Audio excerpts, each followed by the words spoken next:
Welcome to part 10 of module 2, which is forecasting of production and service system planning part 1. So till now, regarding the forecasting module, we have covered the time series forecasting method. Now we are going to talk about in this lecture, that is the causal based time series, causal based forecasting methods. So causal based forecasting methods, we have the two techniques. One is called a simple linear regression or a multiple linear regression.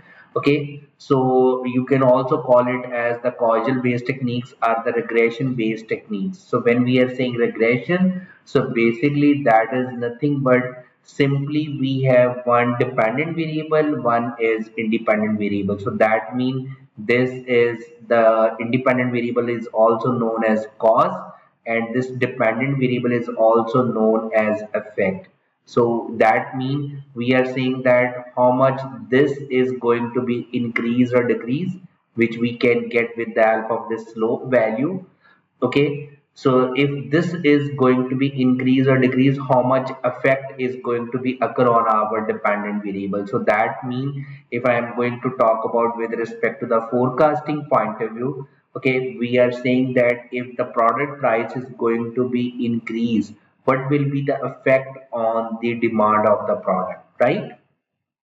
So if we have only one independent variable or one cause, then we are going to apply the simple linear regression. But if we have the multiple causes which are basically affecting our dependent variable, okay, so that means the demand of the product is depend on the price of the product, let's say, okay, as well as the marketplace where we are basically selling it, okay, maybe other factors. So what are those factors which basically that are affecting this one, and these b's are basically indicating how much that particular factor is affecting our dependent variable. Okay, so now we are going to talk about using either the simple linear regression or multiple linear regression, how we can forecast any particular dependent variable using Excel. Okay, the first we are going to take the example of simple linear regression, in which basically our dependent variable is sales. Okay, so we would like to predict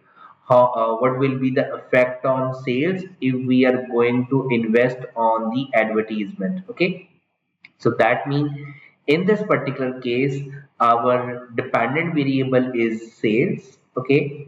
And we would like to find out A, which is an intercept. We would like to find out B, which is a slope. And our independent variable is the advertising. Okay, so this is the historical data we have, so which is in thousands. Now the company would like to predict using the simple linear regression, because we have only one independent variable. If we going to invest on the advertisement 53,000, what would be the effect on the sales? So for that I am going to use Excel. So how we can do that? So this is our simple linear regression data set we have. So this is the data we have. Okay, and against this 53,000, so we this is in thousands, so against this 53 we would like to predict the sales. So once again there are two methods, if you remember while we were talking about the linear trend line, okay, which we have used for the time series data. Now this is a cause and effect, this is the effect, this is the cause, right? So one we can use basically in order to calculate the b value, which is this one, that is a slope. So we can use the formula of equal slope. So the first is going to be your dependent variable. So the dependent variable is sales data, and then comma we have the independent variable, that is this one, okay, till 55. Okay, so against this we would like to predict.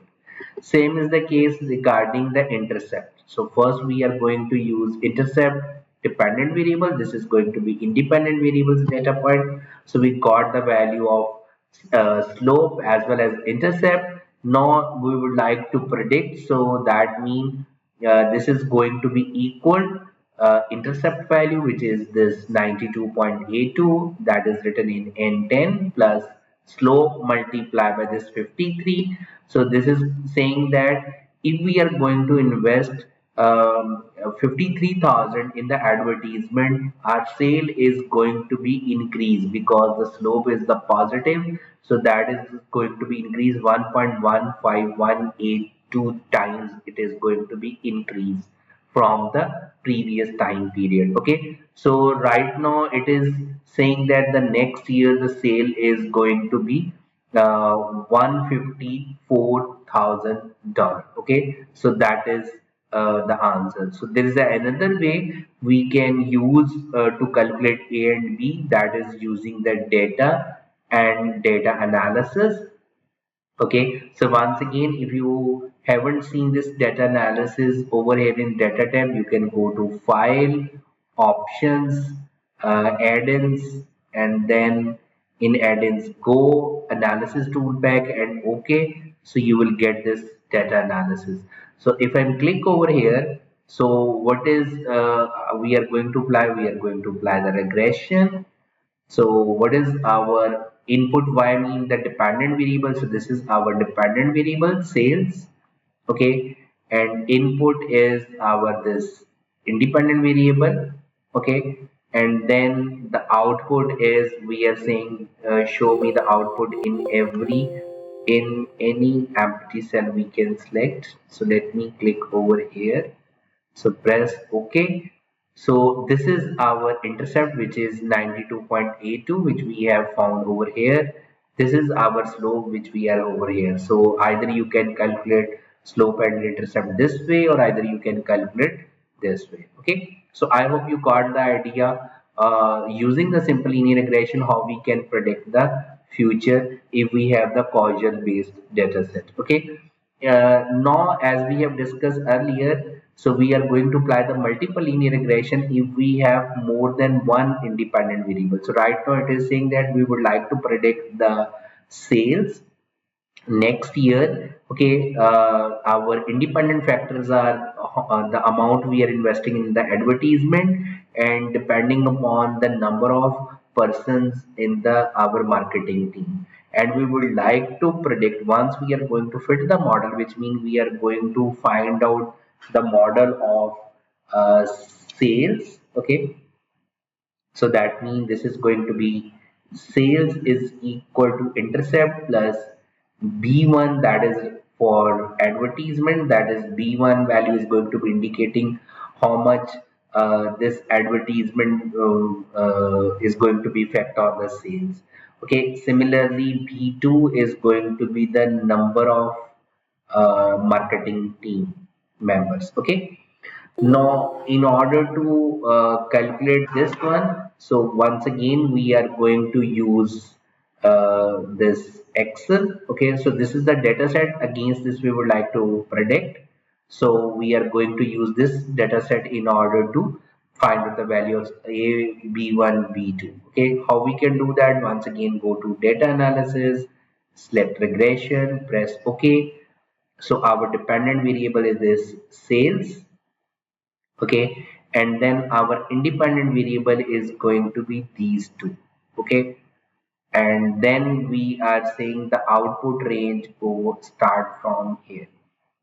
If I'm clicking over here, so press OK. So here we are getting the values of intercept. So this is A, this is B1, this is B2. Okay, so how we are going to get this value? So this is going to be this A value, which is, so you can say that this intercept plus we have B1 because we would like to predict the future. So if we are going to invest 60,000 in the advertisement plus B2, okay, so this is going to be having the increasing effect because it is a positive, depending upon how many number of marketing members we have. Okay, so the forecasting is 164, which we are getting over here. So that means our sale is going to be increased, and the next year the sale forecast would be 164.